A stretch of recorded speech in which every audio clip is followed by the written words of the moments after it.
अस्सलाम वालेकुम dear parents, कैसे हैं आप? उम्मीद करती हूँ बिल्कुल खैरियत से होंगे।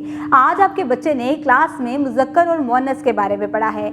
आप भी घर में बहुत से ऐसे मुज़क्कर और मुअन्नस होंगे जिनके बारे में आप बता सकते हैं, जैसे अब्बू है, अब्बू मुज़क्कर है, अम्मी मुअन्नस हैं।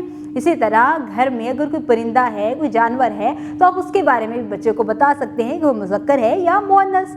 इसके अलावा बच्चे की आपने डायरी चेक करनी है, उसको होमवर्क मिला है, आपने अपनी अंडर ऑब्जर्वेशन बच्चों का वो होमवर्क मुकम्मल करवाना है और उस होमवर्क के ज़रिए देखना है कि बच्चे साफ़ सुथरे तरीके से उसको लिख भी रहे हैं, पढ़ भी रहे हैं, उनको लफ्ज़ों की पहचान है, उसको जोड़कर वो पढ़ना चाहते हैं, वो कैसे पढ़ते हैं। उसके बाद आपने उसको अपने इर्द गिर्द जो चीज़ें हैं उनके बारे में बताना है कि कौन कौन सी चीज़ मुज़क्कर है, कौन कौन से जिन्स जो है मुज़क्कर है, कौन से जिन्स जो है वो मुअन्नस है। इस तरह से बच्चा बेहतर तरीके से अपने रोज़मर्रा के बोलचाल में इस्तेमाल होने वाले अल्फाज में भी फ़र्क वाज़ेह जान सकेगा कि मुज़क्कर अल्फाज कौन से हैं और मुअन्नस कौन से हैं। उम्मीद करती हूँ आपने आज की इस वीडियो से बहुत कुछ सीखा होगा। मज़ीद सीखने और जानने के लिए हमारे साथ रहेगा। मिलते हैं अगली वीडियो में, तब तक के लिए अल्लाह हाफिज़।